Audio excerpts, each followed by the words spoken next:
uno me consultó, consultó al respecto y la respuesta fue que en la medida que lo vayan entregando, que lo vayan teniendo, lo vayan entregando. Alguien levantó la mano y no sé si Magdalena, ¿querés decir algo? Sí, yo en el primer encuentro no pude estar, no tuve internet, así que me quedé ahí. Bueno, Magdalena, no hay problema. Lo que dijimos es que como estos encuentros los grabamos, los subimos al canal de YouTube del CEN 40 y ahí los pueden ver y compartimos el enlace en la plataforma, en el aula, digamos, de la plataforma. Así que por ahí, para los que hoy por algún motivo no pueden estar, ya empezamos a grabar el encuentro y lo van a tener disponible, ¿sí? Así que por esa cuestión no se hagan tanto problema. La idea es, digamos, posibilitar que todos puedan acceder de una u otra forma. Sabemos que a veces por cuestiones de trabajo o por otras cuestiones, por cuestiones de conectividad, etcétera, se les puede llegar a dificultar a ustedes el estar presente en los encuentros, estos encuentros sincrónicos. Entonces, vamos a ir teniendo esa flexibilidad, ¿sí? Bueno, si ustedes, como para arrancar, no sé si alguien quiere comentar algo, decir algo, si no arranco. No me voy a detener mucho en la cuestión histórica del surgimiento o del devenir, digamos, del cooperativismo. Ustedes lo habrán podido ver en el resumen de la clase. La clase tenía como objetivo conocer los inicios del cooperativismo y su evolución, su origen y evolución a lo largo del tiempo o de la historia. No nos vamos a detener mucho en eso, sí vamos a tratar de hacer hincapié en lo que nosotros consideramos que es lo esencial del cooperativismo, que es lo que se denomina o define como la identidad cooperativa. Entonces ahí vamos a focalizarnos en los conceptos de lo que es una cooperativa, los valores y los principios. Sí, por ahí vamos a tomar como punto de partida. El resto ustedes lo pueden leer, lo pueden investigar. Hay mucho material en la amplia biblioteca que es Internet respecto de las cuestiones históricas. Hay mucha información también en relación a lo que significa el cooperativismo a nivel mundial en la página de la ASI, de la Alianza Cooperativa Internacional, que ahora, digamos, en el desarrollo de la clase vamos a hacer referencia a eso también. Pero bueno, nos vamos a ubicar, digamos, en principio en el siglo XIX, casi a mediados del siglo XIX, en Inglaterra, digamos que fue uno de los países que fue, digamos, el epicentro, podríamos decir, de la revolución industrial, y por allá por 1843, en una localidad que es Rochdale, que era un centro fabril muy importante de la industria del tejido, de los telares, concretamente la fabricación de la tela de franela. Allí, digamos, a partir de algún tipo de crisis que el capitalismo ha venido sufriendo, cíclicamente, digamos, trabajadores de la industria textil comenzaron a sufrir lo que hoy en día podríamos decir también que sufrimos, padecemos o transitamos, por ejemplo, en nuestro país y a lo mejor en otros países del mundo, ¿no? Que es decir, a veces los ingresos que tenemos por nuestro trabajo, si es que tenemos trabajo, no son lo suficientes como para cubrir las necesidades básicas.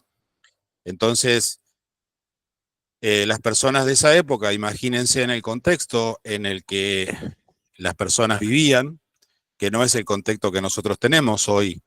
Estamos contactados y comunicados en tiempo real en distintos lugares, gracias a la conectividad, a la internet, etcétera, a la tecnología. En esa época no existía ese tipo de ventajas que podemos decir que tenemos hoy. Bueno, sin embargo, un conjunto de personas que tenían esas necesidades de llegar a fin de mes, podemos decir, empezaron a plantearse de qué manera podían paliar esas necesidades. Y la cooperativa de Rosedale marca el punto de partida o el inicio de lo que se denomina el cooperativismo moderno.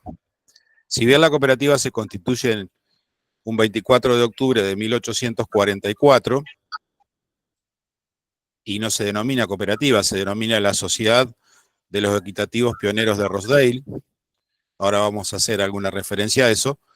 Pero ellos iniciaron, digamos, un año antes con reuniones.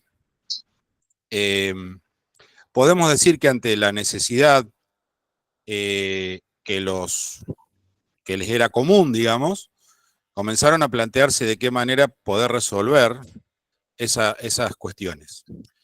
Y ahí aparecieron como 3 líneas de pensamiento que se denomina, a un grupo se le denominó los tutelares, a otros los abstemios y a otros los socialistas utópicos.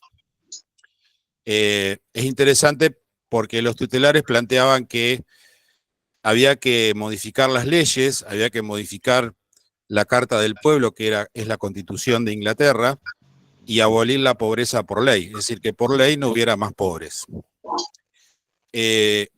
Los abstemios planteaban que los hombres, los varones, tenían que dejar de tomar bebidas alcohólicas, y a partir de dejar de tomar bebidas alcohólicas, imagínense que los ingleses probablemente sean altos consumidores de whisky o de cerveza, producir un ahorro y ese ahorro volcarlo a la economía familiar. Y luego estaban los socialistas utópicos, inspirados por ahí en ideas de algunos precursores del cooperativismo, del pensamiento cooperativista, como Robert Owen, que planteaban que estaba bien, digamos, trabajar en la modificación de las leyes, que por ahí permitiesen mejorar situaciones, pero que no era suficiente que la ley dijera que la pobreza no iba a existir, porque la pobreza iba a seguir existiendo y las necesidades por la letra de la ley, las realidades no se cambian habitualmente. Y que también estaba bueno que los hombres que por ahí tenían una adicción al alcohol, trabajasen esa cuestión de las adicciones. Pero que no solamente con eso iba a ser suficiente, sino que había que generar condiciones de organización diferentes a las que estaban presentes en ese momento y en esa situación de la historia de Inglaterra. Entonces comenzaron a pensar en una organización que aglutinara a los consumidores, en este caso, porque también en ese momento pasaba que cuando iban a comprar alguna mercadería, algún producto de almacén, diríamos hoy, los pesos y las medidas no eran lo suficientemente exactas. Entonces, también tomaron mucho de las experiencias anteriores, precooperativas o precooperativismo moderno, que habían tenido, digamos, un surgimiento y una vida efímera, y en función de eso generaron reglas de funcionamiento que hoy, a la postre, digamos, después de más de 160 años, es lo que conocemos como los principios cooperativos. Bueno, y así, el 24 de octubre, como les decía, surge la cooperativa de los Probos Pioneros de Rosedale. Y en realidad la Sociedad de los Equitativos Pioneros de Rosedale, que no se inscribió como una cooperativa porque no existía un registro de cooperativas, no existía un organismo oficial que las controlara, y es un poco lo que vamos a ver hoy también. Digamos que los marcos regulatorios o normativos de las cooperativas fueron posteriores a su surgimiento. Bueno, y a partir de la experiencia de Rosedale, digamos que comienza con un humilde almacén o proveeduría, como diríamos hoy, que tenía unos pocos productos. Hay un material bibliográfico interesante que se llama La historia de los pioneros de Rosedale, que se publicó en 1944 con motivo de cumplirse los 100 años de la cooperativa. Hoy es una cooperativa que aún existe, por ahí para los profes de geografía o de historia o de literatura o, bueno, no sé, de ciencias sociales. Es muy interesante que busquen esa historia, que la rescaten por ahí de los archivos que hay en internet, porque por ahí pueden hacer algún trabajo de relacionamiento con cada una de las unidades curriculares en las que están trabajando. Y para nosotros, los que estamos en el sistema cooperativo, es bueno conocer de dónde venimos y por qué nuestra esencia y filosofía que intentamos desarrollar en lo cotidiano, de dónde viene. Bueno, a partir de la experiencia de Rosedale, que bueno, es una experiencia que aún subsiste hoy, esa pequeña cooperativa que surgió, hoy es como una cooperativa de segundo grado en Inglaterra y sigue funcionando, y su primera sede hoy es un museo, y algunas cuestiones pintorescas para destacar. Fueron 28 los invitados de Rosedale, 27 hombres y una mujer. Entonces podemos también decir que la mujer en el cooperativismo ha tenido un protagonismo desde sus orígenes, desde su surgimiento. Esa mujer se llamó Anna Tweedale. No hay mucho dato histórico más que la referencia a un nombre, y que tenía una característica muy particular, que era maestra, que era docente. Y eso influyó en mucho originariamente, porque la mayoría de los 27 hombres eran personas que no sabían ni leer ni escribir, pero sí tenían consigo algo muy importante que era el sentido común. Entonces, digamos, seguramente esa mujer ayudó a materializar y escribir las reglas y las ideas que esos pioneros tuvieron. Y una de las notas de color también es que lo que pudieron establecer en esa primera sede fue un salón de lectura donde se reunían los días domingo para aprender a leer, y se basaban en los periódicos, en los diarios, diríamos hoy, de la época. Y por otro lado, un salón de templanza, le llamaban, para aquellas personas que necesitaban algún tipo de tratamiento, por decirlo de alguna manera, a su adicción a las bebidas, ¿no? Entonces, no solo fue una cuestión de contenido económico, sino también fue una cuestión de contenido social y de crecimiento en lo personal.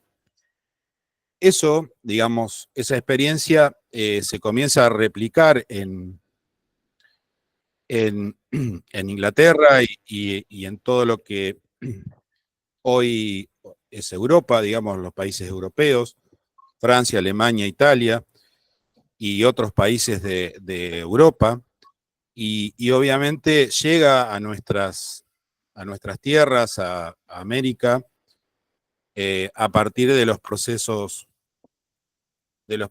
inmigratorios que se fueron dando, sobre todo de desde mediados del siglo XIX en adelante. Digamos, a la Argentina se da una ola inmigratoria importante de italianos, españoles, franceses, alemanes, suizos, etcétera, etcétera, y que esa ola inmigratoria también se da a partir del proceso de organización nacional, digamos, a partir del derrocamiento de Rosas y la posterior sanción de la Constitución Nacional en 1853. Bueno, también para ir a referirme al concepto de identidad cooperativa, imagínense ustedes que ya hacia 1895, unos 50 años después del surgimiento de la cooperativa de Rosedale, cómo habrá sido el desarrollo del cooperativismo a nivel mundial, que se crea una organización representativa de las cooperativas a nivel mundial que se denomina Alianza Cooperativa Internacional. Hola Norma. Alianza Cooperativa Internacional, que tiene la sigla de ASI en español o ICA en inglés. Y ustedes pueden ingresar a esa página. Tiene una página que la van a encontrar en inglés, la pueden traducir al español, y ahí van a encontrar cuáles son los objetivos, quiénes la integran, etcétera, etcétera. Y es una organización, se dice que es una organización rectora en cuanto a el cuidado de la identidad cooperativa, que es el concepto que vamos a intentar desarrollar y profundizar hoy. Las reglas de Rosedale, que se denominan principios cooperativos, estuvieron plasmadas en los estatutos de esa cooperativa de Rosedale, fueron formulados y reformulados en varias oportunidades. En 1937, en 1966 y la última reformulación es de 1995, donde se cumplieron los 100 años de existencia de la Alianza Cooperativa Internacional y se celebró un encuentro, un congreso, es decir, la Alianza Cooperativa Internacional realiza habitualmente congresos en distintos lugares del mundo que abordan temáticas vinculadas al desarrollo del cooperativismo en los distintos continentes. Bueno, en septiembre de 1995 se celebra lo que se llamó el Congreso del Centenario de la Alianza Cooperativa Internacional, y allí se aprobó, luego de un trabajo de análisis y de revisión de los principios cooperativos que habían sido fijados, por decirlo de alguna manera, en 1966,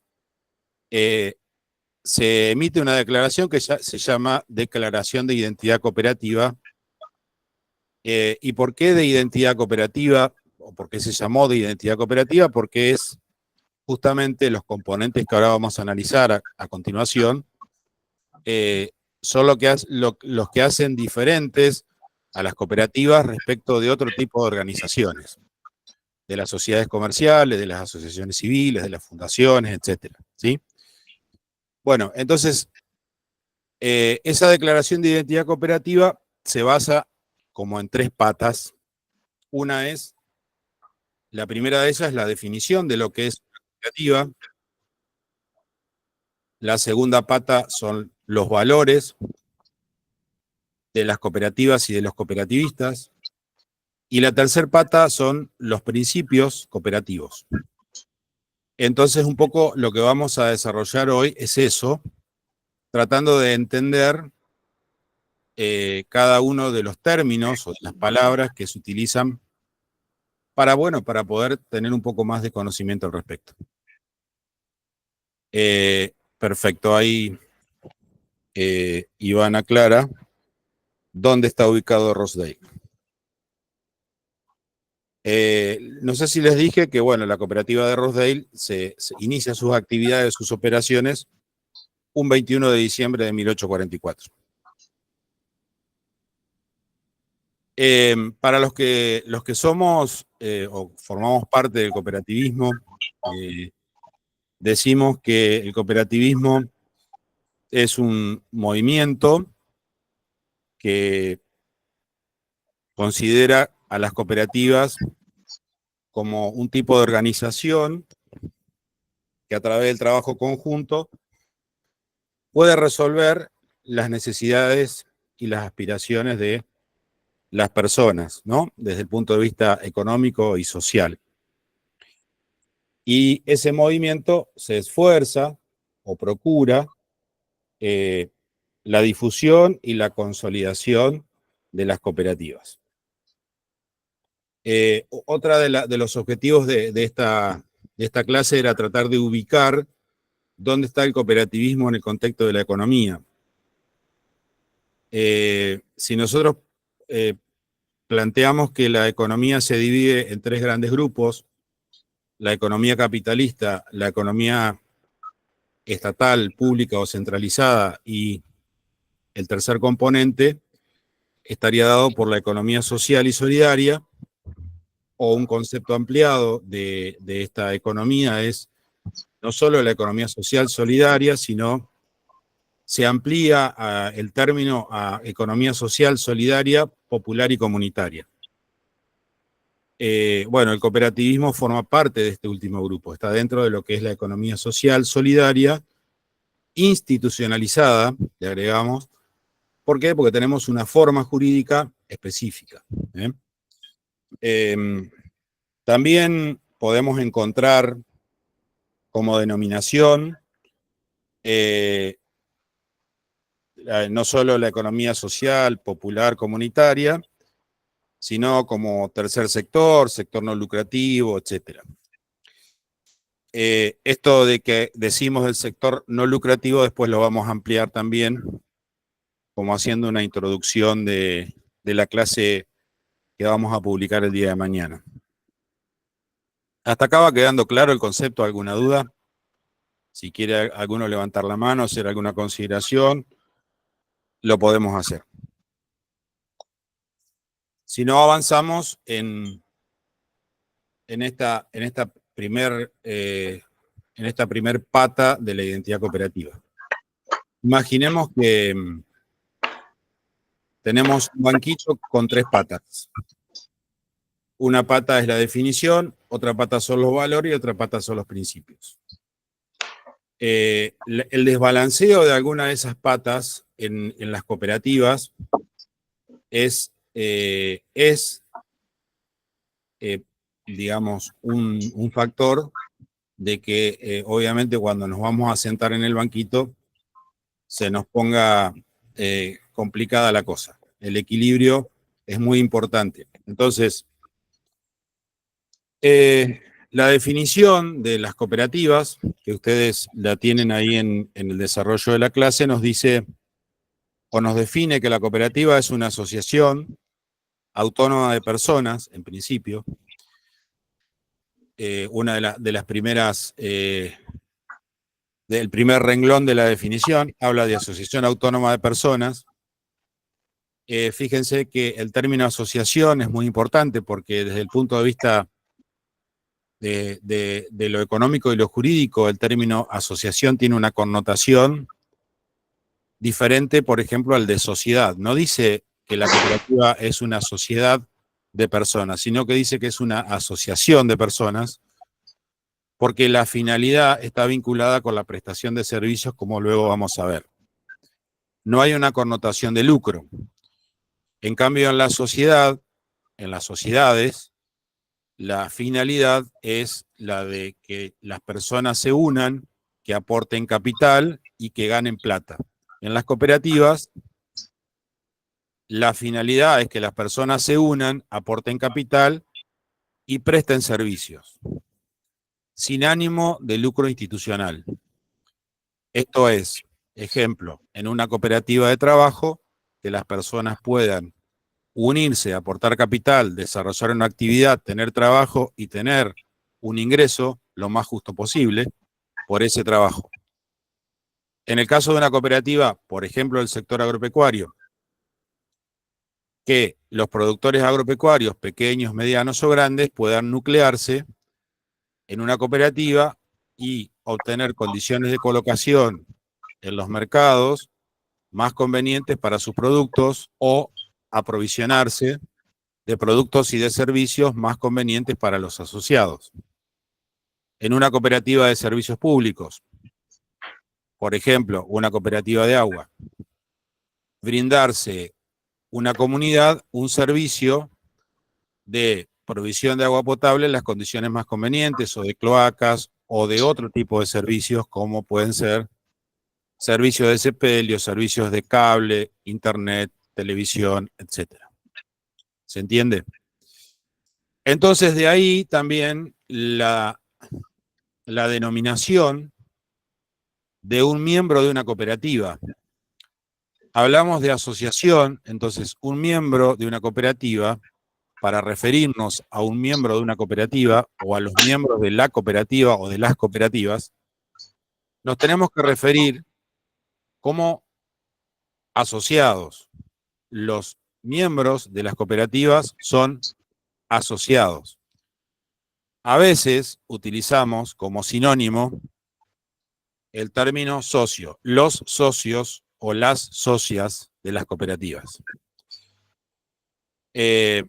Nosotros siempre reafirmamos que el término más apropiado es el de asociado, porque justamente eso tiene la connotación de que justamente nos unimos, asociación de personas, para lograr un fin que no tiene que ver con la búsqueda o el ánimo de lucro, sino estamos buscando el precio justo por el servicio que la cooperativa le va a brindar a sus asociados.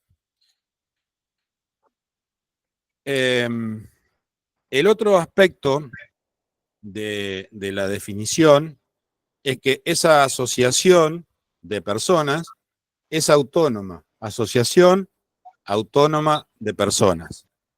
¿Qué significa con el término o con la introducción del término de la autonomía cooperativa? Esto es un término muy discutido, porque discutido y debatido, porque autonomía es sinónimo de independencia, es decir, las personas asociadas a una cooperativa dependen de sí mismas y de las decisiones que toman en conjunto.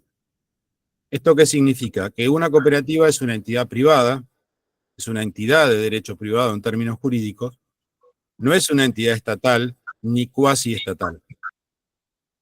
En el encuentro anterior surgió ahí en un intercambio interesante esta cuestión de cuando se constituyen las cooperativas a partir de determinadas políticas públicas que casi que imponen a la forma cooperativa como forma de organización y que a veces, muchas veces, terminan de alguna manera tergiversando o ladeando el objetivo final de una cooperativa. Entonces, por eso es importante también entender que las cooperativas son autónomas, asociaciones autónomas de personas.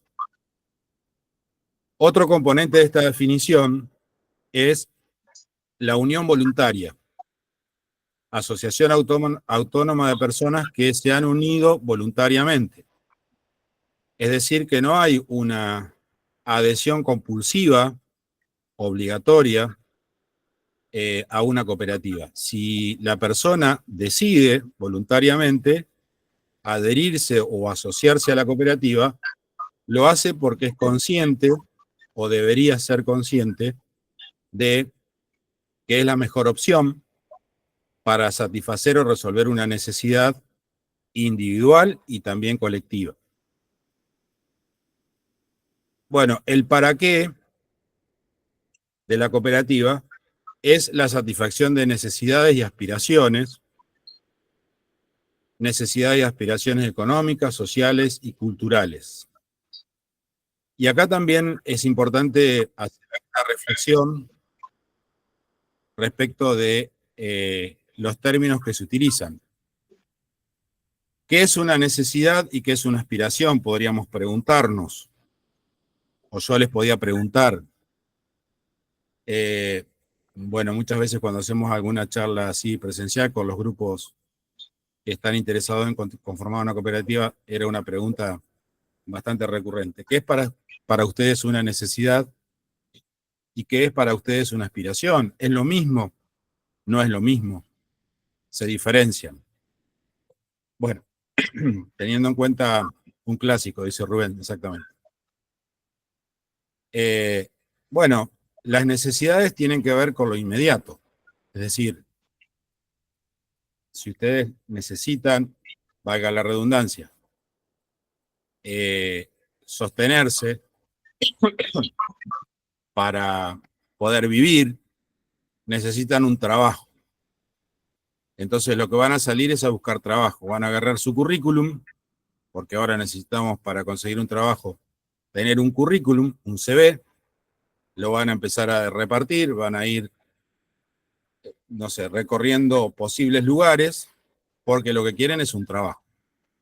Quieren un trabajo porque necesitan tener un ingreso, ejemplo, para pagar el alquiler, o ahora los jóvenes, las generaciones más jóvenes, ya no quieren vivir con sus padres, entonces quieren independizarse. Bueno, etcétera. Podemos buscar un montón de ejemplos, ¿no? Pero bueno, la necesidad tiene que ver con lo inmediato, es decir, consigo un trabajo. Ahora, ese trabajo es el que me gusta, es el trabajo vocacional o es el trabajo que encontré como inicio, ¿sí? A lo mejor es eso, satisfago la necesidad del trabajo, pero no es lo que me gusta, porque aspiro a un trabajo mejor, a un trabajo en otra actividad, un trabajo de otra calidad, etc.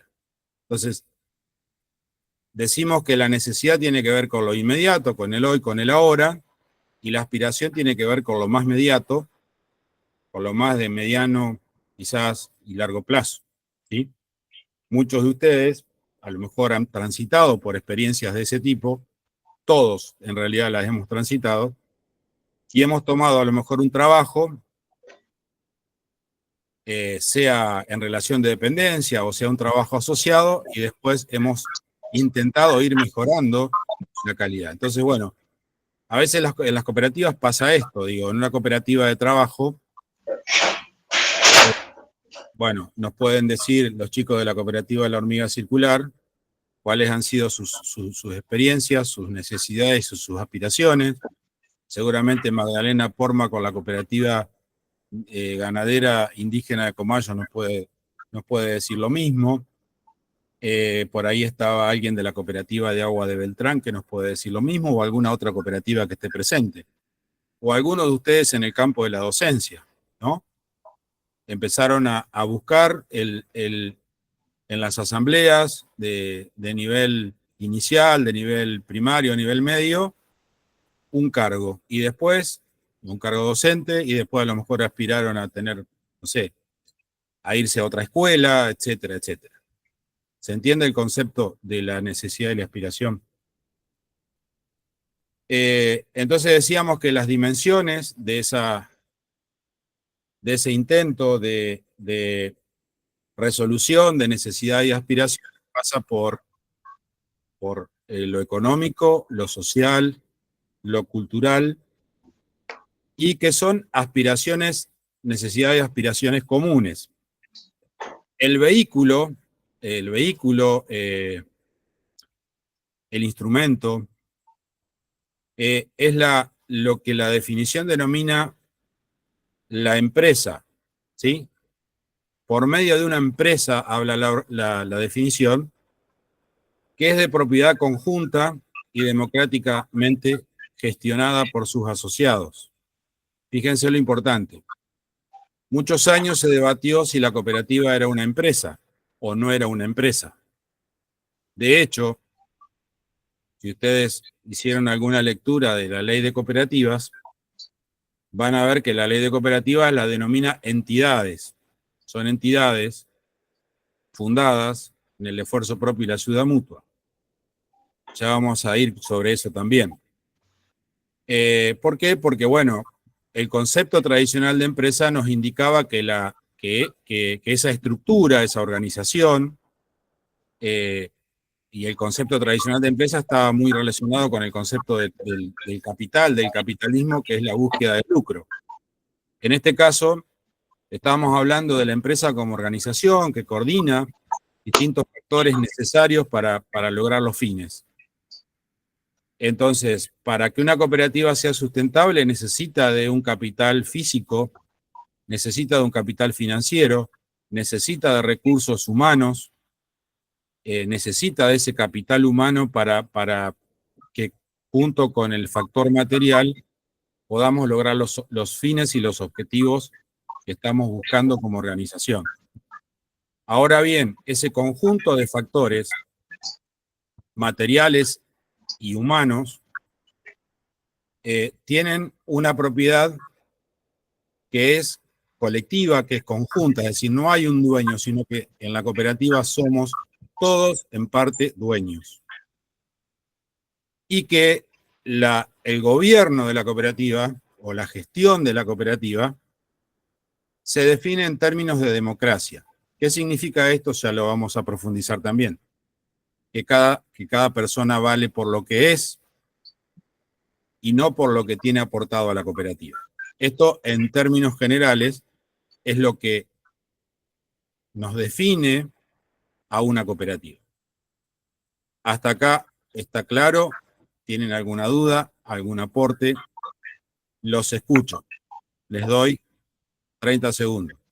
Carlos Alberto Mazzolo levantó la mano. Adelante, Carlos. Sí, está clarísimo lo que decís, Héctor, y yo tengo una duda que no es a partir de lo que dijiste vos. Es más, estaba muy atento a cada palabra y para mí la definición de cooperativa desde el 95 es clarísima y cada palabra es como casi perfecta, es muy difícil sustituirla. Pero la última palabra de la definición es la que a mí me hace entrar en crisis a veces, porque se usa controlada, gobernada o gestionada. Y vos, que no es gratuito ni casual, usaste más gestionada que las otras dos. Controlada a mí no me gusta. Y gobernada es fácil de reemplazar. La que no es fácil de reemplazar es gestionada por sus propios dueños. Entonces, me gustaría que tanto el panel, la gente, o vos, Héctor, en particular, o Rubén, o Carlos, focalicen un segundo esa palabra, controlada, gobernada o gestionada. Perfecto. Sí, ahí también nosotros nos hemos tomado el atrevimiento de decir democráticamente controlada, eso es lo que estableció la definición, porque bueno, también tenemos que tener en cuenta que en distintos países, digamos, en esta sociedad global, ahí por ahí, para nosotros, coincido contigo, la gestión es democrática. Es decir, esas implicancias de la gestión democrática, digamos, si profundizamos lo que es la gestión democrática, tenemos que empezar a hablar de la participación, tenemos que comenzar a hablar del compromiso, del involucramiento de los asociados. Hoy justamente charlando con algunos compañeros de trabajo por la mañana, hablamos de esto, es decir, cómo podemos medir el conocimiento cooperativo, cómo podemos medir la conciencia cooperativa. Bueno, ustedes dirán, bueno, están fumados, empezaron a hablar cosas difíciles. Pero de alguna manera, para que una cooperativa coincida en su marco formal, digamos, el marco formal de una cooperativa es, claro, sí. Estaría bueno que en vez de escribirlo lo manifiestes ahora, Rubén.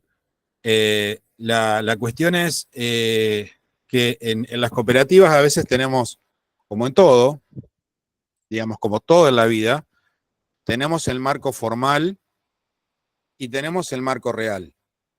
¿Estamos de acuerdo? Es decir, una cosa es lo que decimos ser y otra cosa es lo que somos, en realidad. ¿Hasta ahí estamos?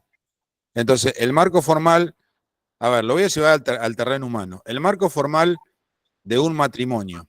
¿sí? Un matrimonio constituido legalmente. No estoy hablando de los votos religiosos ni nada por el estilo. Perfecto. Entonces, formalmente son un matrimonio. Ahora, ¿cómo es la convivencia? ¿Cómo es el lazo afectivo? ¿Cómo se manifiesta? Etcétera, etcétera. Lo llevo a ese terreno. En el terreno del ámbito de trabajo, digamos, nosotros en una escuela, en un organismo, en las propias cooperativas, decimos, perfecto, hicimos la asamblea, bien, bárbaro, sí, cumplimos, aprobamos los balances, elegimos las autoridades, elegimos a los consejos de administración, a los síndicos, cumplimos el marco formal. Ahora, el marco real en una cooperativa de trabajo, como es la convivencia, como es el compromiso de los asociados, cómo tomamos las decisiones, y ahí está esto de la gestión democrática. La participación del asociado, el ejercicio de sus derechos, es un elemento importante, pero también está el compromiso y el cumplimiento de sus obligaciones. Así como hay derechos, hay obligaciones. Al momento de votar, digamos, cada uno vale por lo que es decir, vale un voto. No hay, porque yo tengo el 50% del capital, valgo más en las decisiones. Eso no existe en las cooperativas. Cada uno vale por lo que es. Independientemente del capital aportado, independientemente de si es el iniciador o el fundador, como se llama.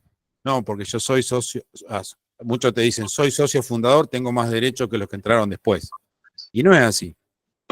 Si la ley es clara en eso, no otorga privilegio ninguno a los iniciadores o fundadores, como habitualmente se llama. A mí me gusta utilizar la palabra iniciador.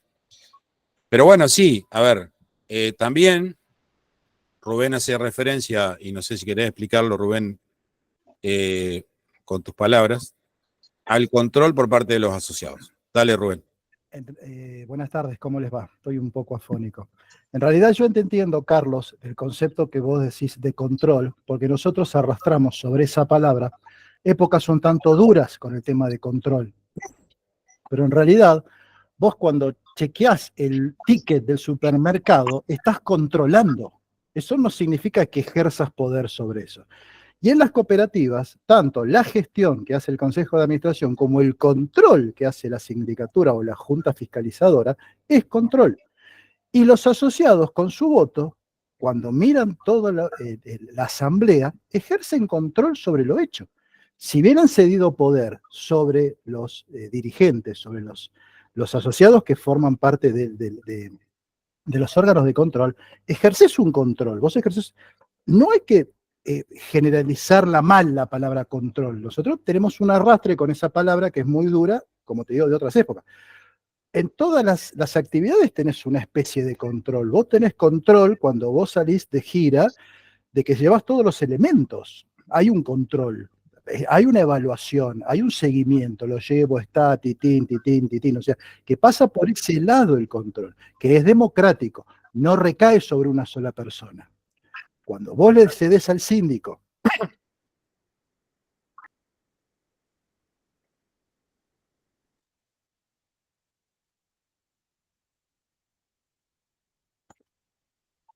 Hola, hola.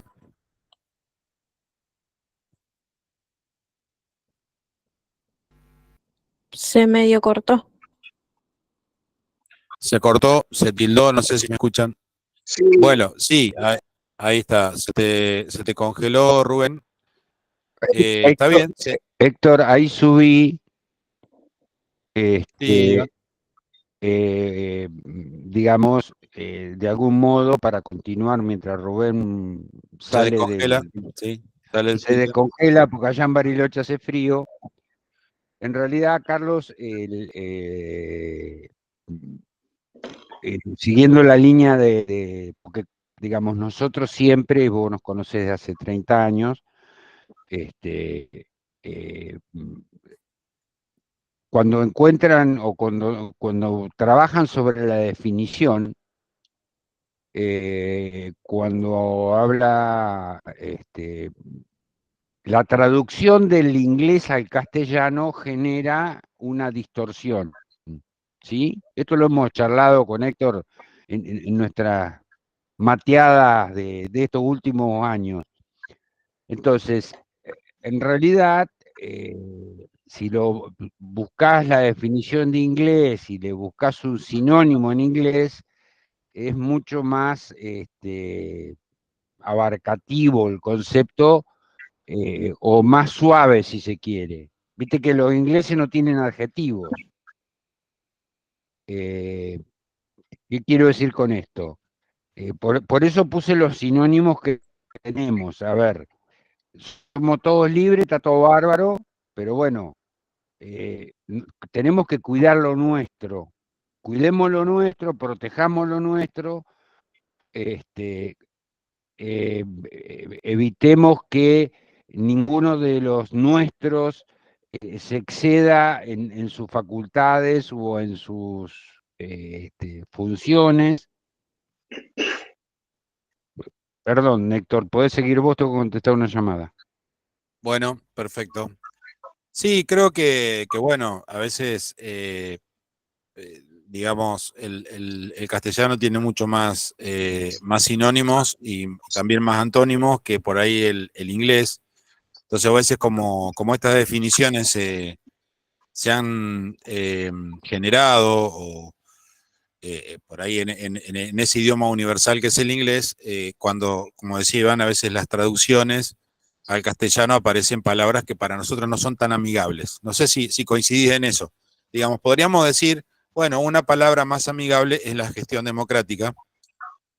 Y bueno, y un sinónimo de lo que es el control por parte de los asociados es, bueno, que los asociados participen y esa participación va a contribuir con que los roles de quienes llevan adelante la gestión de la cooperativa, como vamos a ver más adelante,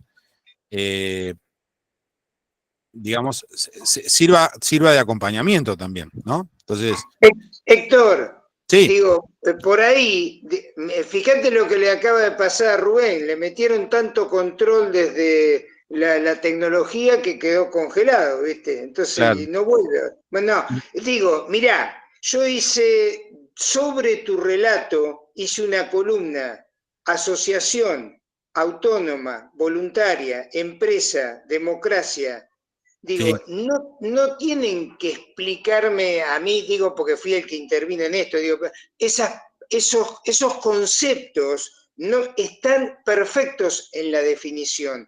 Cuando yo voy no es que tengo en mí una carga pesada sobre control, porque ascribo y coincido en todo lo que dijo Rubén, todo, coincido en todo, y hay que ejercerlo al control entre todos democráticamente, pero para mí, la definición que proyecta lo que es la empresa de asociados, autónoma, voluntaria, lo que lo proyecta hacia afuera y hacia adelante es la gestión. Nosotros nos podemos controlar muchísimo, pero si no hay una gestión democrática, aparece el concepto del dueño de la cooperativa.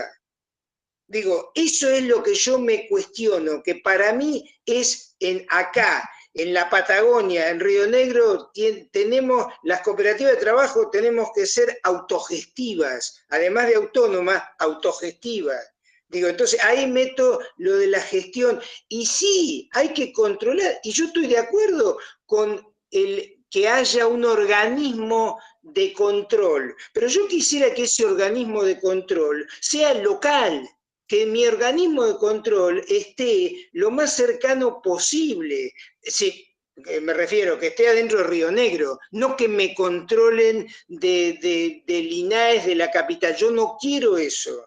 No quiero ese control porque no me entienden, no entienden cómo funcionamos acá. Entonces me controlan desde un lugar donde no me pueden controlar. Y sí, yo voy a gestionar desde acá. A eso voy. Es conceptualmente la proyección de esa definición en una práctica. bueno, perfecto. Ahora no sé si me congelé yo o no. Bueno, Maite, vos habías levantado la mano, ¿querías aportar algo? Maite Lucero. Sí, yo quería sumar a las palabras de Carlos, que me parece que la palabra control está perfecta porque si no tenés una cooperativa que hace una asamblea ordinaria una vez al año donde van los socios y después no hay información para los socios.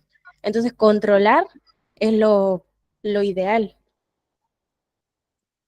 Bien, perfecto. Por eso también señalábamos, ahora Carlos, también te paso la posta, señalábamos bueno, que es importante, entonces, digamos, diríamos fundamental, que los asociados sean conscientes que es necesaria su participación continua y permanente en la vida de la cooperativa, no solo esperar a que el Consejo de Administración o esperar a la convocatoria asamblea, no me quiero adelantar a eso, para ejercer el control, sino que la participación cotidiana en la vida de la cooperativa hace a ese cuidado que los asociados tienen que tener, que llamamos control, gestión democrática, control democrático por parte de los asociados, ¿sí? Los asociados se vinculan con sus dirigentes, que son, vamos a ver después, ¿no? Si hay participación activa, la información debería circular con facilidad. Exactamente. Bueno, Carlos, vos querías aportar algo.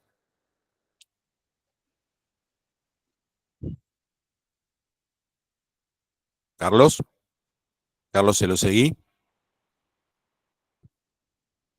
Ahí está, no podía desactivar el micrófono. Muy bien.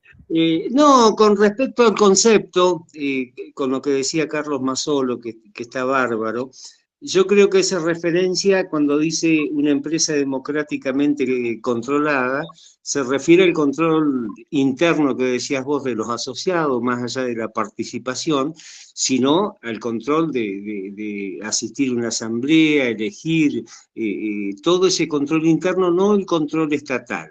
Con respecto para afuera, ahí sí podemos decir que es una empresa democráticamente gestionada, porque la gestión es propia, la gestión es de los integrantes, de quienes la conducen ocasionalmente, no debe ser de terceros. Esa diferencia quería hacer. Perfecto, buena la aclaración. Exactamente, bueno, y tiene que ver un poco con la autonomía, es decir, lo que hablábamos hoy, ¿no? Asociación Autónoma de Personas que se unen voluntariamente para hacer frente a sus necesidades y aspiraciones económicas, sociales, culturales, por medio de una empresa que es el vehículo, es el medio, democráticamente gestionada o controlada por los asociados. Bueno, avanzamos. Si quedó claro el concepto, digamos, hay muchísimo más para profundizar, obviamente, y está bueno que cada uno de ustedes lo piense y lo reflexione, si es parte de una cooperativa o, como muchos, creería que la gran mayoría están interesados en introducirse en la temática, bueno, bueno, vayan viendo las realidades, porque, a ver, una de las actividades que van a venir es que ustedes identifiquen alguna cooperativa en sus localidades. Seguramente en cada una de las localidades donde ustedes están hay una cooperativa. Una cooperativa que a lo mejor es de servicios públicos y que asocia a gran parte de la comunidad, o no. Bueno, entonces la idea es esta aproximación y que no sea traumática además, sino que sea que disfrutemos un poco de, bueno, de los contenidos y del conocimiento nuevo que a lo mejor a ustedes les va a llegar. Porque bueno, a veces escuchamos la palabra cooperativa, tenemos un imaginario de qué es lo que significaría para nosotros, y lo que estamos viendo es lo que el propio movimiento cooperativo ha definido. A lo largo de muchas generaciones de cooperativistas y de mucho estudio y cuidado en la utilización de las palabras. Lo que sigue, que es la segunda pata del banquito, del trípode, son los valores. Y los valores los podemos dividir, como ustedes lo han visto en el desarrollo de la clase, en valores que tienen que ver con la dimensión asociativa, y ahí podemos mencionar la responsabilidad, la autorresponsabilidad, que auto viene de uno, digamos, yo me hago responsable de mis propios actos, la ayuda mutua, que también parte de un concepto anterior a concepto que es la ayuda mutua, que es la autoayuda. El cooperativismo plantea que es más fácil ayudarse a uno mismo, que sería la autoayuda, cuando trabajamos de manera mancomunada con otras personas, ¿sí? La ayuda mutua es un concepto que tiene en sí mismo incorporada la reciprocidad. Cuando planteamos la ayuda mutua en términos de cooperativas o de mutualidad, pero en este caso estamos hablando de cooperativas, es lo mismo que decir, yo te ayudo sin esperar que vos me ayudes. Es decir, yo ayudo a otro o a otros sin esperar que ese otro o esos otros me ayuden. Y la respuesta natural a esa actitud es que el otro o los otros me ayudan a mí. Entonces se produce un efecto de feedback, digamos, en cuanto al ayudarse, que es lo que hace a las cooperativas auténticas, más auténticas. Otro aspecto es la democracia, como dijimos, un poco ya es repetir lo que dijimos anteriormente. Cada uno vale por lo que es, una persona es igual a un voto, igualdad de derechos e igualdad de obligaciones. Para ejercer los derechos hay que cumplir con las obligaciones. Y ejerciendo los derechos cumplimos con las obligaciones. Y viceversa. La igualdad, esto tiene que ver con que más que nada con el trato, a veces es un gran desafío tener un trato igualitario. Y en términos de significados o de significancia, para el cooperativismo no es lo mismo la igualdad que la equidad. También es una pregunta recurrente que solemos hacer, o que le podríamos hacer para que cada uno las reflexione. ¿Para ustedes es lo mismo la igualdad que la equidad? En términos de cooperativismo no es lo mismo. En términos cuando hablamos de igualdad, hablamos justamente de esto que veníamos diciendo, la no discriminación, el mismo trato. Y cuando hablamos de equidad, hablamos más que nada de lo que le corresponde a cada uno, en función de lo que cada uno aporta a la cooperativa. Si hablamos en términos de cooperativas de trabajo, en una cooperativa de trabajo no siempre todos cobran lo mismo por su trabajo, sino que cobran en proporción al trabajo que generan. Digamos, en la cooperativa de trabajo La Hormiga Circular, y cito el ejemplo, probablemente a ver, no sé cómo lo tienen definido los muchachos y capaz que lo meto en un brete, pero digamos, lo voy a llevar a otro tipo de cooperativa de trabajo. Supongamos que somos una cooperativa de trabajo de educación, donde nosotros los docentes nos organizamos, tenemos una escuela y brindamos educación. Entonces vamos a cobrar en proporción a la cantidad de horas que trabajamos o al cargo que tenemos. ¿Se entiende? No vamos a cobrar todos iguales, porque a veces, si decimos, no, en la cooperativa de trabajo tienen que cobrar todos iguales, si no todos tienen la misma responsabilidad, la misma carga horaria, la misma preparación. Entonces hay que plantearlo en términos de equidad. Pongo el ejemplo, a ver, de la cooperativa de productores de Comayo, donde un productor agropecuario entrega 1000 kilos de lana, otro entrega 500, otro entrega 200. Cuando se vende la lana, la liquidación que la cooperativa le va a hacer al asociado, por 1000 kilos al que entregó 1000 kilos, por 500 kilos al que entregó 500, por 200 kilos al que entregó 200. ¿Sí? Si no, si hablamos en términos de igualdad, a todos lo tendríamos que distribuir lo mismo. Entonces, el valor de la equidad en el cooperativismo significa eso. En la cooperativa de agua de Luis Beltrán, el que consume, no sé, 1000 litros de aguas al mes, paga por 1000 litros, el que consume 10.000 litros paga por 10.000 litros, etcétera, etcétera, ¿no? Bueno, a eso se refiere la equidad.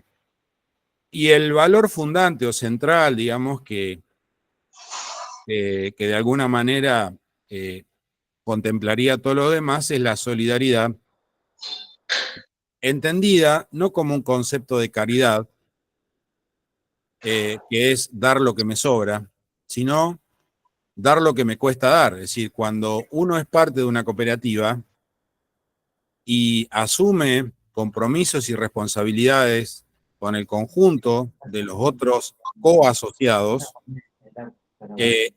en cierta manera está dando parte de sí, digamos, parte de tiempo. Muchas veces quienes tienen la responsabilidad de conducir una cooperativa, no solo después de realizar la tarea o la actividad que tienen como actividad principal para su sustento, tienen que dedicarse a la cooperativa y muchas veces no cobran por eso. Entonces están dando parte de sí para los demás. Entonces están dando algo que les cuesta dar, ¿sí? No es algo que les sobra.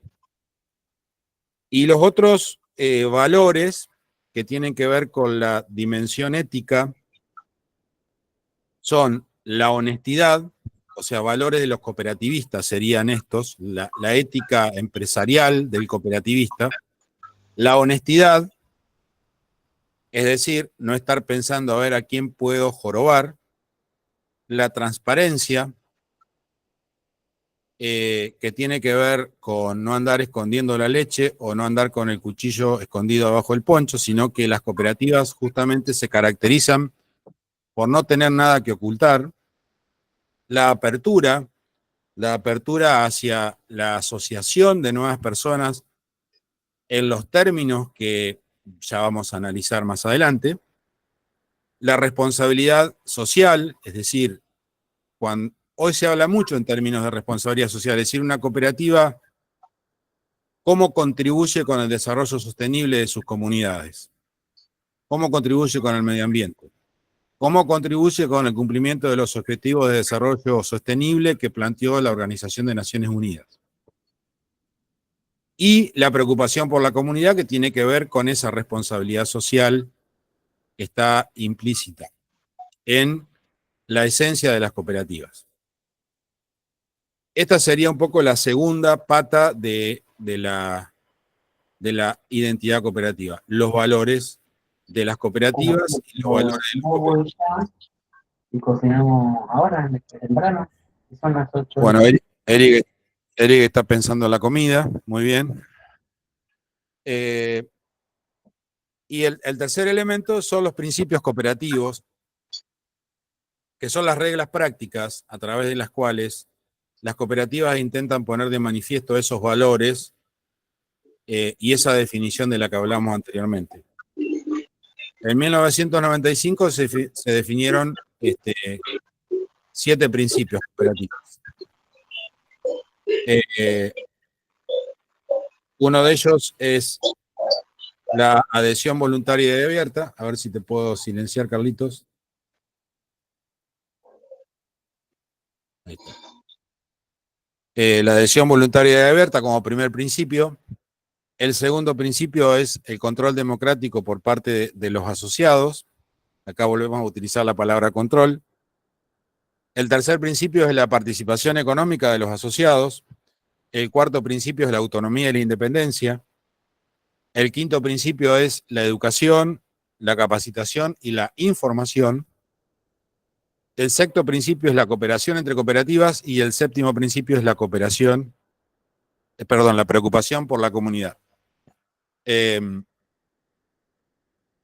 silencié, Carlos, porque estabas poniendo el agua para los fideos y se escuchaba ahí el ruido. Bueno, cada uno de estos principios cooperativos que metafóricamente se los denomina la sangre que da vida al movimiento, porque como en nuestro cuerpo, digamos, si no tuviéramos sangre que corriera por nuestras venas, nuestro cuerpo se debilitaría y se moriría. Bueno, en las cooperativas pasa esto, cuando los principios se ven debilitados en ese marco real del que hablábamos hoy, bueno, las cooperativas como que empiezan a desviarse de su camino, empiezan metafóricamente hablando, andar por la banquina, empiezan a derrapar y terminan volcados. Y cuando vuelcan, por lo general, dejan heridos, ¿no? Entonces, dejan heridos moral y económicamente a mucha gente, probablemente, como pasa cuando con cualquier otra empresa, pero a veces en las cooperativas, por esta dimensión social que tienen, por ser parte de ese sector de la economía social, institucionalizada, popular, comunitaria, solidaria, como que tiene mayor repercusión, ¿sí? Sobre todo si se trata de una cooperativa de importancia. Bueno, cada uno de estos principios que tiene ese enunciado después tiene un desarrollo. Entonces, por ejemplo, si hablamos de adhesión voluntaria y abierta, ¿cualquier persona puede formar parte de una cooperativa? Es la pregunta. La respuesta, ¿alguien me la puede decir? Así hacemos algún intercambio. Todos, cualquiera puede ser parte de una cooperativa. Yo tengo ganas de ser parte de una cooperativa. Maite Lucero, no. Oh, muy bien. Bueno, ¿y cómo sería eso que no? Ejemplo. Bueno, yo... Menores de edad, ¿no? Ahí va, a ver. Ahí se puso lindo. Maite o Rocío, a ver, ¿quién quiere tomar la posta? Adelante, adelante. A ver. Yo iba a dar como ejemplo en realidad la cooperativa en la que trabajo, en la cual para ser socios se pide que tengan, bueno, un medidor de agua, un terreno a su nombre y bueno, y que paguen el capital. Pero Bien. bueno, es parte de lo que yo sé, que puede ser que esté errada. Perfecto. Maite trabaja en la cooperativa de agua, una cooperativa de provisión de servicios de agua potable y otros servicios públicos. No vamos a dar el nombre si no hacemos publicidad, porque si hacemos publicidad la tenemos que cobrar. Entonces, no creo que el presidente Zavala quiera pagar publicidad, ¿no es cierto, Maite? No, bueno, la cooperativa de agua de Beltrán, lo vamos a decir, No. que según ellos dicen es el mejor agua, es el mejor agua de Río Negro. Bueno, Es la que más moja, lo único, porque Zavala dice que es el agua que mejor moja en todo Valle Medio. bien. Bueno. Entonces, en principio este postulado dice que las cooperativas están abiertas a todas las personas capaces de utilizar sus servicios y dispuestas a aceptar las responsabilidades de asociarse, ¿no? Entonces, digamos, si nosotros leemos así a secas el enunciado de este principio y después leemos el desarrollo, encontramos que esto, por ejemplo, en el caso que Maite plantea, digamos, en la cooperativa de agua de Luis Beltrán, para tener acceso al servicio de agua potable, obviamente que hay que tener una necesidad que está dada por tener un terreno o un medidor, digamos, o alquilar una casa eventualmente, etcétera, para poder asociarse, porque si no, no te puedo prestar el servicio. Carlos, vos habías levantado la mano, perdón. Sí, está bien. No, que previo a los requisitos que ponga cada cooperativa por estatuto, hay otros que impone la ley, en especial el Código Civil. Primero tenés que ser mayor de edad, salvo orden expresa del Poder Judicial, en alguna circunstancia especial. Tenés que tener capacidad para adquirir compromisos, endeudarse, pagar las cuotas, lo que sea, y bueno, después de cumplido eso, lo básico, que está en el Código Civil, no en la ley de cooperativas, ya empieza a regir lo de la ley específica, que es la 2337, que está volcado en cada estatuto social. Perfecto. Bien. Bueno, más allá de todo eso, digamos, están esas otras cuestiones que después los marcos normativos van regulando, ¿no? El estatuto, Carlos, el otro Carlos. Sí, digo, Héctor Ressel quiere entrar a la hormiga circular como técnico para las luces. Y en la hormiga circular tenemos 2 técnicos de luces, entonces no hay posibilidad de darle trabajo en este minuto, por lo tanto puede entrar con otros objetivos, pero no como técnico en luces en la hormiga circular porque no hay trabajo para él. Entonces ese también es un limitante. No es que no lo dejaríamos entrar porque no nos gusta, por su religión, por su política, sino que las cooperativas de trabajo tienen una especificidad que es el trabajo al que se dedican. Eso quería aportar. Muy bien. Lo quiero ver a Héctor con nariz roja. Bueno, sí. Capaz. Te descongelaste, Rubén. Bueno, entonces ahí tenemos esto, digamos, que puede haber barreras naturales al ingreso, normales y naturales al ingreso de nuevos asociados o de asociados a la cooperativa que van a estar en función de la posibilidad de brindar o prestar un servicio a los asociados, ¿correcto? En el caso de una cooperativa de trabajo, si no tengo para darte trabajo, no te puedo asociar. O no debería asociarte. Si no te puedo prestar el servicio público, no debería asociarte, ¿sí? En una cooperativa de productores agropecuarios, si no tengo la capacidad de comercializar tu producción o de aprovisionarte de servicios, no sería conveniente asociarte. Lo que no puede haber es una barrera al ingreso de asociados que esté vinculada a la discriminación política, racial, religiosa, de nacionalidad o de género, ¿sí? Eso es lo que plantea este principio, ¿se entiende? Principio 1. Principio 2. Vuelve la palabra controvertida, la del control democrático, gestión democrática, llamémosle, por parte de los asociados. Este principio lo que plantea en su desarrollo es que los asociados son los dueños de la cooperativa, entonces los asociados, como no pueden entre todos, muchas veces por las complejidades que tienen, designan representantes, ¿sí? Que en las cooperativas se llaman consejeros de administración, y también designan personas para que hagan ese control interno que se denominan síndicos. Y lo que plantea este principio es que esos síndicos o consejeros o síndicos elegidos tienen que rendir cuenta a los asociados a través de los informes que pueden ser en las asambleas, mediante la presentación de los estados contables, las memorias, etcétera, o bien otro tipo de mecanismos de comunicación más permanente que las cooperativas pueden instrumentar, ¿correcto? Entonces, de esa manera se genera un círculo virtuoso de participación.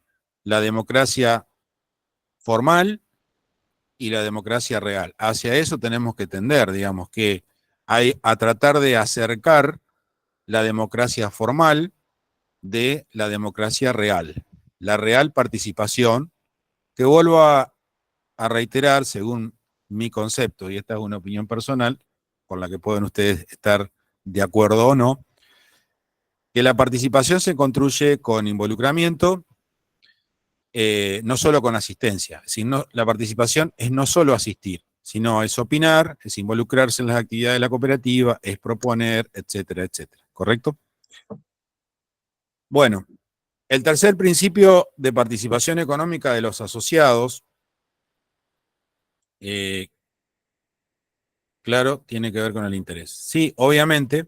Entonces, la motivación, muchas veces en las cooperativas, y esto es un trabajo que se está y que se viene intentando hacer en el sector cooperativo, estoy hablando, y también desde los ámbitos públicos, a veces con mayor intensidad o con menor intensidad, dependiendo de los tiempos, es justamente concientizar sobre esto, fortalecer la concientización de quienes forman parte de las cooperativas, pero también de todas aquellas personas que les interese la temática.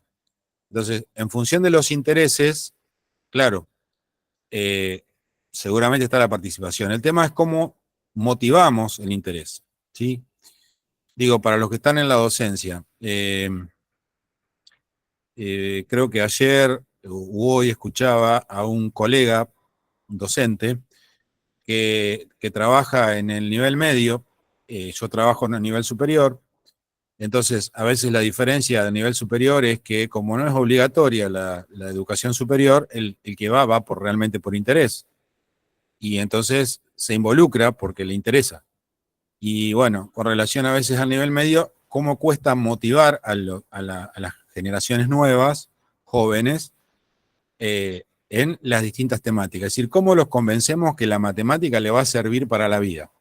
¿Cómo lo convencemos que la literatura le va a servir para la vida? ¿Cómo lo convencemos que las ciencias naturales, sociales, etcétera, le van a servir para la vida?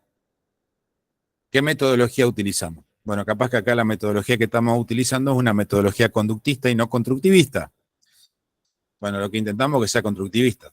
Entonces también le pido a ustedes que nos ayuden con las opiniones, aunque ustedes piensen que no son importantes. Sí son importantes, porque a partir de un preconcepto podemos construir un concepto, o a partir de una subjetividad podemos construir la objetividad.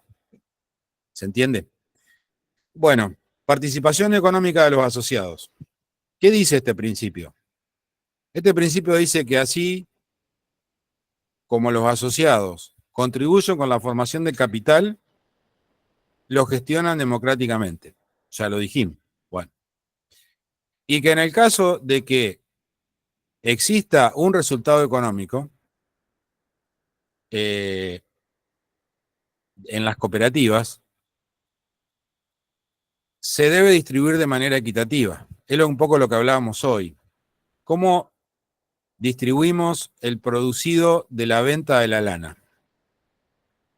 Dijimos, si hay un productor que vendió o entregó a la cooperativa 1000 kilos para comercializar, otro 500 y otro 200, cuando esa lana se venda, le vamos a liquidar al asociado que entregó en proporción a la cantidad de lana que entregó para la comercialización.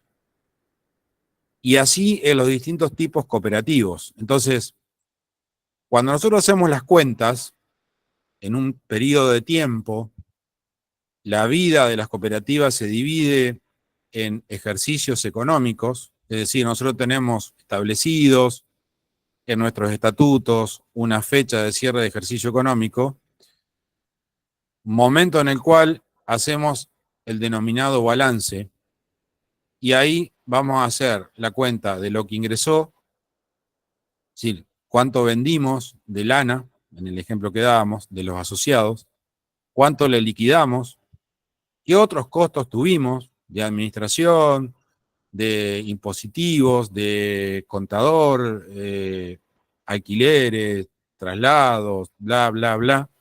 Y esa cuenta nos va a arrojar un número que puede ser positivo o puede ser negativo. Si es negativo, es pérdida, no hay discusión. Y si es positivo, es excedente. Entonces, ¿ese excedente de quién es? ¿Es de la cooperativa o es de los asociados? Bueno, lo que plantea este principio y lo que recupera o recoge la ley de cooperativas nuestra, Argentina, es, claro, como la cooperativa obrera que te da retorno, exactamente. Ahí vamos al ejemplo del paquete de yerba, para que no nos olvidemos. Bueno, lo que se plantea, lo que este principio plantea es que el excedente es de los asociados, entonces tiene que la cooperativa no quedarse con ese excedente y retornárselo al asociado, en proporción a las operaciones que cada asociado realiza con la cooperativa, ¿sí? Ese es el concepto general. En la próxima clase, en la clase 2, vamos a avanzar sobre el concepto de excedente. No me quiero adelantar, pero digamos, queda claro que una parte, también plantea este principio, debería de quedar como propiedad común, es decir, la ley de cooperativas nuestra recolecta y recepta este principio a través de determinados fondos y reservas que se constituyen previo al retorno a los asociados. Nosotros acá en Río Negro tenemos una gran cooperativa de consumo que tiene supermercados, llamémosle sucursales, filiales, en Río Negro, que es la Cooperativa Obrera, que tiene sede central en Bahía Blanca, es decir, su domicilio legal central es Bahía Blanca, provincia de Buenos Aires, pero tiene sucursales en Río Negro. Y cada uno de nosotros, si somos consumidores, podemos asociarnos a la Cooperativa Obrera o no. Muchos de ustedes habrán ido a la Cooperativa Obrera, habrán pasado por la caja, le preguntaron, ¿es asociado? ¿Se quiere asociar? ¿Con un peso se asocia? Bueno. Y a vuelta de las compras de un periodo, le dicen, usted tiene a favor un determinado monto. ¿Lo quiere retirar? Se lo descontamos de la compra. Ese es el retorno, ¿sí? En el caso, por ejemplo, de la Anónima, por decir otra cadena de supermercados, que es una sociedad anónima, quien se lleva eso es el que tenga las acciones o las acciones mayoritarias. Y seguramente no está acá. Entonces, ahí tenemos un ejemplo claro y concreto de la participación económica de los asociados. En proporción a las compras que cada uno de nosotros realizamos, por ejemplo, en la Cooperativa Obrera, nos va a corresponder un excedente.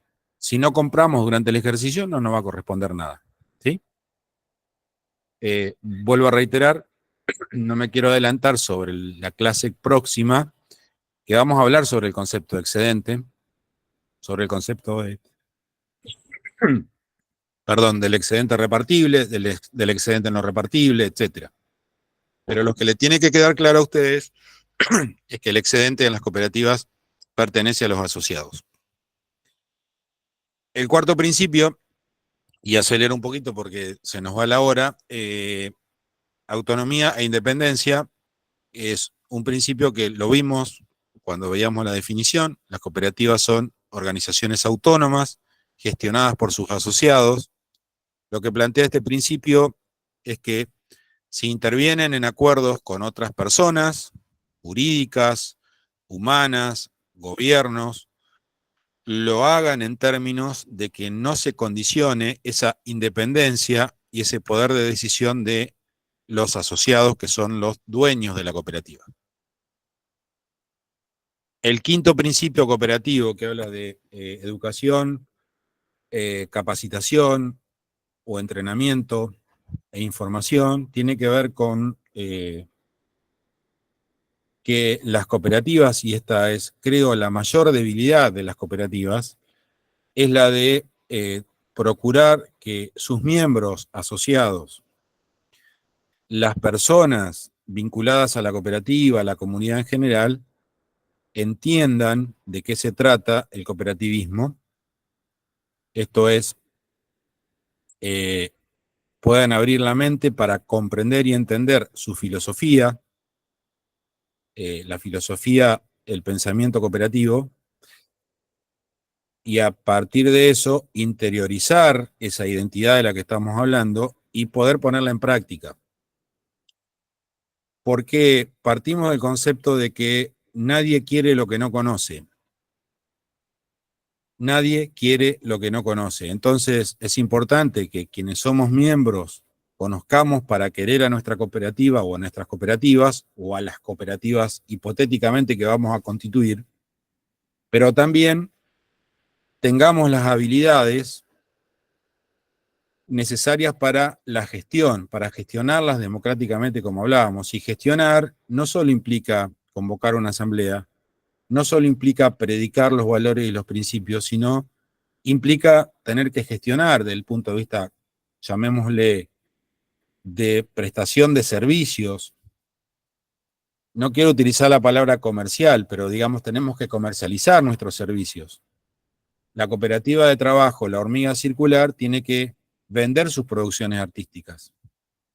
¿A quién? A un mercado de espectadores, llamémosle, o de potenciales espectadores, en Villa Regina, en Río Negro, en el país, en Latinoamérica, como lo ha hecho, ¿no? O la cooperativa de agua potable de Luis Beltrán tiene que ofrecer los mejores servicios posibles para sus asociados en términos de agua potable, de cloacas, de servicio de sepelio o de otro tipo de servicios. La cooperativa de Comayo tiene que poder comercializar de la mejor manera posible el pelo, el pelo de chivo, la lana, etcétera, etcétera. Y conseguir los mejores precios posibles para los insumos que los asociados necesitan. Entonces, necesitamos saber de qué manera gestionar, a dónde poder ir, con quién vincularnos, etcétera. Y después tenemos la información, es decir, el entorno de nuestra cooperativa, las personas que no están por ahí involucradas en la cooperativa, que no son asociadas, para que nos entiendan, nos tienen que conocer. Entonces es importante que las cooperativas puedan desarrollar algún tipo de campaña de conocimiento en su entorno para que cuando necesiten de los demás, de la comunidad en la que están insertas, esa comunidad los apoye y los acompañe. Por eso es importante el trabajo con los jóvenes, con los líderes de opinión, con la comunidad en general, etcétera, etcétera, las vinculaciones institucionales con los establecimientos educativos, con educativos de todos los niveles me refiero, y también con los decisores políticos, los representantes políticos, sin entrar en lo que es la política partidaria. El sexto principio de cooperación entre cooperativas plantea que así como las personas se unen para satisfacer sus necesidades, también las cooperativas a nivel local, a nivel regional, a nivel nacional y a nivel internacional se pueden integrar a través de estructuras de segundo y tercer grado o de operaciones en común entre cooperativas para mejorar la prestación de servicios. Ejemplo de ello, en el encuentro anterior hablamos de que esta iniciativa de capacitación la estamos desarrollando en forma conjunta con una entidad de segundo grado que es la Federación de Cooperativas de Río Negro, que es una entidad de carácter, digamos, de integración horizontal. Hasta el próximo encuentro, Cecilia. Entonces, bueno, digo, eso es lo que plantea este principio, que es, así como nos miramos entre las personas humanas que formamos una cooperativa, nos miremos entre las cooperativas para hacer real esa integración, esa cooperación para mejorar los servicios que le brindamos a nuestros asociados y para consolidar también a las cooperativas de un determinado lugar, de una determinada región, de una determinada provincia. El séptimo principio, que se incorpora en el año 95, no estaba en el 66, es el de preocupación por la comunidad y se refiere básicamente a que las cooperativas están insertas en una comunidad, en un barrio, en una ciudad, en un pueblo, en un paraje, y son parte de esa comunidad, entonces deberían pensar de qué manera pueden colaborar o contribuir con el desarrollo sostenible de sus comunidades en términos de lo que hoy se llama la sustentabilidad, no solo económica, la sustentabilidad social y la sustentabilidad medioambiental. En términos entonces de lo que es la identidad cooperativa, estaríamos cerrando aquí. Seguidamente, un pantallazo de lo que es el cooperativismo a nivel mundial, lo han tenido ahí en el desarrollo de la clase, también eso lo pueden ver, como les decía, en la página de la Alianza Cooperativa Internacional o de Cooperativa de las Américas. En Argentina, el cooperativismo se desarrolló también a partir de las corrientes inmigratorias. Fundamentalmente, el desarrollo del cooperativismo en la Argentina se inició en el interior del país, digamos, en aquellos lugares donde no existía por ahí una presencia del Estado, entonces las propias personas tuvieron que gestionar o autogestionarse determinados servicios. Más recientemente se ha desarrollado, digamos, lo que denominamos el cooperativismo urbano con cooperativas de trabajo, cooperativas de vivienda, cooperativas de consumo, etcétera. Pero inicialmente en Argentina las primeras cooperativas aparecieron por allá por 1898, justamente la primera cooperativa se da en el ámbito de la producción agropecuaria, con el surgimiento de la cooperativa de seguros del Progreso Agrícola de Pigüé en 1898 y en 1900 en la provincia de Entre Ríos una cooperativa de productores agropecuarios vinculados con la inmigración de los rusos judíos a el litoral argentino, la cooperativa agrícola israelita, en 1900, y a partir de ahí el primer ícono del cooperativismo urbano fue la cooperativa El Hogar Obrero en 1905. Y así podemos ir haciendo un recorrido histórico del cooperativismo que bueno, hay un material de Plotinsky que por ahí lo van a ver en la clase siguiente que amplía un poco más este concepto. En la provincia de Río Negro, el surgimiento del cooperativismo obviamente también está ligado a los procesos de inmigración que se dieron básicamente entre 1885 y 1908, por la llegada de los inmigrantes italianos, ingleses, rusos, españoles, al Alto Valle y con los procesos de sistematización de los valles. Las primeras cooperativas en Río Negro tuvieron que ver con la producción primaria, con la vitivinicultura fundamentalmente, y con algunas cooperativas que bueno, se conoce bastante poco, pero lo que puedo decirles es que tenían que ver con que se conformaron cooperativas de riego, de regantes, que tenían una característica bastante particular. Digamos, las personas estaban acá, pero la administración de esas cooperativas estaba en Buenos Aires, por lo tanto fue bastante efímera. A eso le suceden las cooperativas de producción primaria, vitivinícolas, frutícolas. Hoy nos quedan algunas pocas cooperativas en el orden de la fruticultura, como puede ser la primera cooperativa frutícola General Roca, como íconos, la cooperativa sidrera La Delicia en Cipolletti, la cooperativa de comercialización de la colonia Julia Echarren en Río Colorado, como algunos íconos de la producción primaria.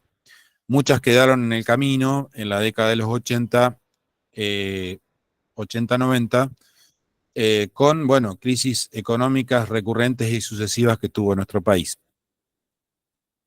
En la actualidad, en la provincia de Río Negro, tenemos alrededor de 457 cooperativas. Creo que algo habíamos comentado en la clase de presentación. El 67% de esas 457 cooperativas son cooperativas de trabajo, lo que implica, de alguna manera, digamos, la lectura de ese dato o de ese indicador, es que hay una gran necesidad de ocupación en distintas actividades o rubros, ¿no? No solo tenemos cooperativas de trabajo que representan el arte o las expresiones artísticas, como la cooperativa de trabajo artístico La Hormiga Circular, sino que también tenemos cooperativas y muchas vinculadas con lo que se llaman servicios generales, construcción, mantenimiento, saneamiento, etcétera, etcétera. Ese 67% representa alrededor de 300 cooperativas. Luego tenemos en orden de cuantitativo de importancia las cooperativas de vivienda, que son el 16% de ese padrón de 457 cooperativas, que son alrededor de 74 cooperativas. Lo que también marca una necesidad de la sociedad rionegrina, el acceso a la vivienda digna. El sector agropecuario representa el 8% del padrón, son unas 38 entidades de pequeños productores a estas cooperativas históricas que les mencioné, muchas cooperativas que están relacionadas con la producción ganadera en la región sur, es un importante abanico, en la zona de los valles, cooperativas de horticultores, fruticultores, etc. Luego le sigue, en términos de cantidad, los servicios públicos, con el 6% del padrón. Hay unas 28 entidades eléctricas, de provisión de servicios telefónicos y otros servicios públicos, las cooperativas de agua y saneamiento. Y después tenemos otros rubros que agrupan al consumo, la provisión, que representan el 3% del padrón, unas 15 entidades. Ese es un poco el panorama del cooperativismo de Río Negro. Yendo al tema y a la vinculación, porque en las actividades que ustedes han tenido que desarrollar como evaluativa está un poco la vinculación de toda esa historia, este desarrollo identitario, con la legislación cooperativa. La legislación en nuestro país, dijimos hoy al inicio del encuentro, que las cooperativas están antes de la legislación. La primera mención de cooperativas en la legislación argentina es en la ley de educación, la primera ley de educación que tuvo la Argentina, que fue la ley 1420, que fue sancionada en 1884. Hubo dos artículos, el 42 y el 57, que mencionaban a las cooperativas en términos bastante genéricos.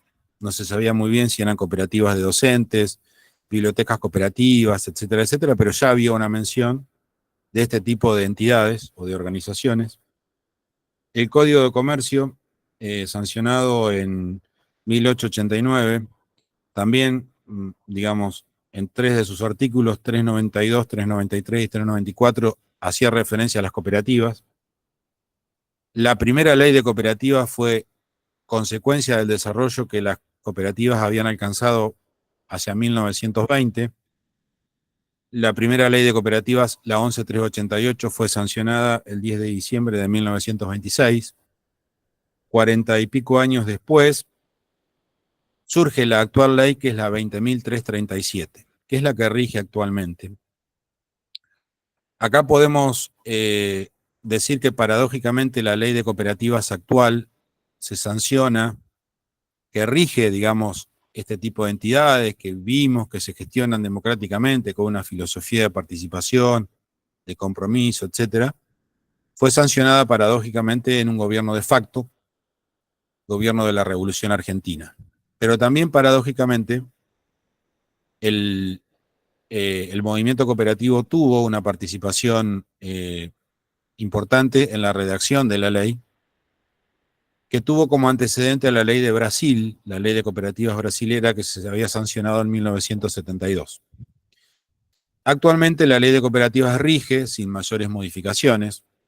Es una buena ley, en mi criterio, y un poco la actividad que le planteamos era que ustedes relacionen este concepto de identidad cooperativa con lo que la ley de cooperativas habla, sobre todo en los artículos, en el artículo 2. Vamos a trabajar el artículo 2, es decir, qué coincidencias con el concepto actual de identidad cooperativa ustedes encuentran en la ley de cooperativa que fue sancionada en 1973.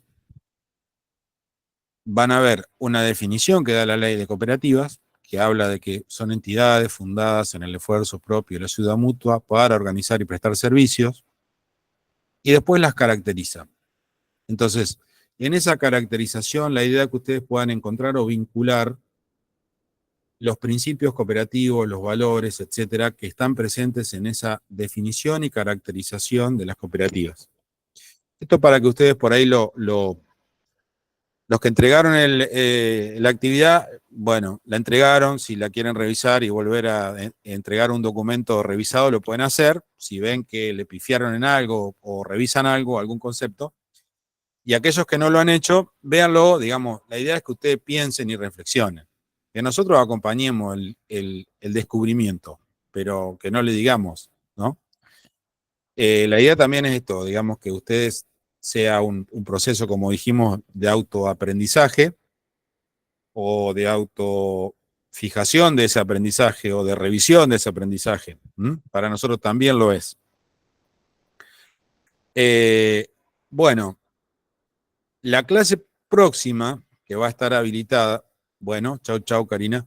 La próxima clase que va a estar habilitada el día de mañana, vamos a hablar específicamente sobre cuestiones que tienen que ver con la ley, 3 aspectos. La caracterización, que es algo que ustedes van a ver ahora, el acto cooperativo, los excedentes y la tipología cooperativa, los distintos tipos de cooperativas o modelos cooperativos que tenemos.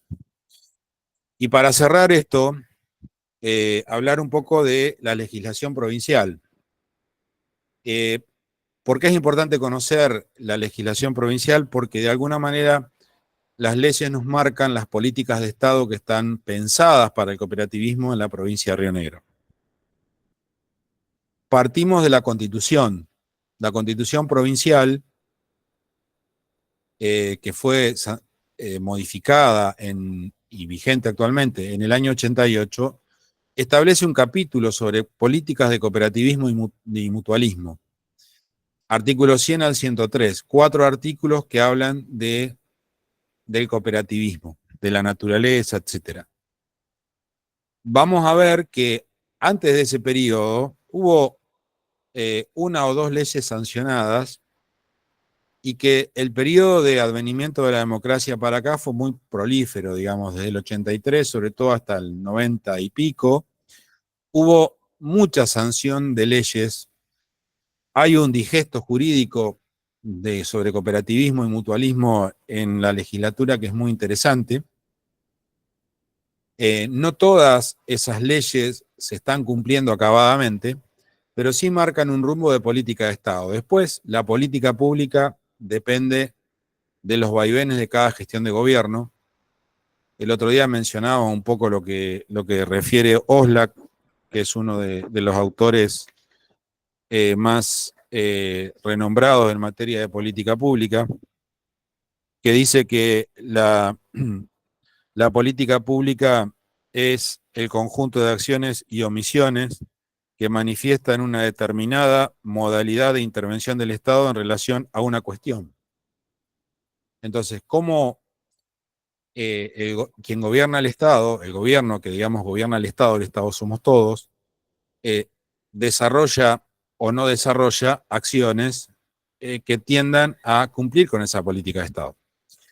Lo importante, muchos de ustedes a lo mejor, y vi por ahí que alguien respondió que bueno, que los puntos 4 y 5 o 5 y 6 del trabajo, que de alguna manera lo que plantean es que ustedes manifiesten alguna opinión al respecto, puedan manifestarla si es que lo pueden hacer, si no, simplemente dirán. El punto 4 y el punto 5, ¿qué políticas de Estado más sobresalientes identifican en el marco normativo provincial en materia de cooperativas? Y la otra es, ¿cuáles de ellas considerás que se están cumpliendo y cuáles no? Bueno, probablemente quien no esté demasiado involucrado en el tema no puede opinar, y está bien que lo diga, como lo han dicho varios de ustedes. Otros quizás que están más involucrados en la temática sí lo pueden hacer. Pueden dar una opinión o hasta incluso una crítica o una reflexión crítica al respecto. Bueno, en términos generales estaríamos más o menos abarcando el contenido del desarrollo de esta clase. No me quiero extender más, no sé si alguno quiere hacer. No sé, Carlos, ¿vos tenías la mano levantada desde hoy o te quedó levantada? Bueno, si alguien lo quiere. No, quedó levantada, perdón. Bueno, si alguien quiere hacer algún aporte, estamos abiertos a recibirlos.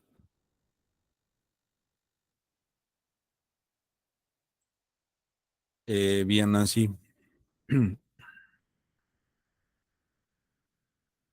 Perfecto, ya están cansados a esta hora, ¿no? Bueno, entonces, informes parroquiales. Mañana, alrededor del mediodía, va a estar habilitada la clase 2. Aquellos que no hayan podido todavía terminar el trabajo de evaluación, lo van a poder hacer más allá de la fecha establecida, no es que va a estar impedida la subida. Y esta clase que está grabada la vamos a compartir en el canal de YouTube del CEN 40. Recuerden, si van a YouTube, busquen CEN 40 y ahí va a estar el encuentro anterior. y va a estar esta clase también, y vamos a compartir en la plataforma el link de esta clase para aquellos que no pudieron estar. Vamos a revisar el tema de la mensajería respecto de lo que es la plataforma, porque bueno, nos vamos a manejar por ahí, bueno, más allá de que yo puedo buscar los mails y mandarle a cada uno los mails para comunicarle el enlace para el próximo encuentro. Seguramente en el próximo encuentro no me van a escuchar a mí, van a escuchar a otros de los del equipo. Probablemente hoy Rosa, que no nos pudo acompañar, va a estar charlando sobre este tema, o Iván, o Rubén, o Ángel, ¿no? Así que vamos a ir compartiendo, e incluso aquellos que hayan presentado el trabajo van a recibir alguna devolución al respecto. Sí, los mensajes por plataforma de todas maneras llegan al mail, exactamente. Entonces por ahí revisen los mails. Claro, chequear que no esté llena la casilla. Muy bien. Porque a veces capaz que le llega al mail de Gmail o al mail de Hotmail, dependiendo qué mail tengan. Fíjense, porque por ahí les llega en el spam. Estén atentos, ¿sí? Eso es básicamente. Bueno, los hinchas de River pueden ir a ver el partido. Los que no son hinchas de River vamos a hinchar por los hermanos chilenos, como corresponde. Bueno, gracias por la atención y nos estamos viendo la próxima. Saludos solidarios. Chau, chau. Nos vemos.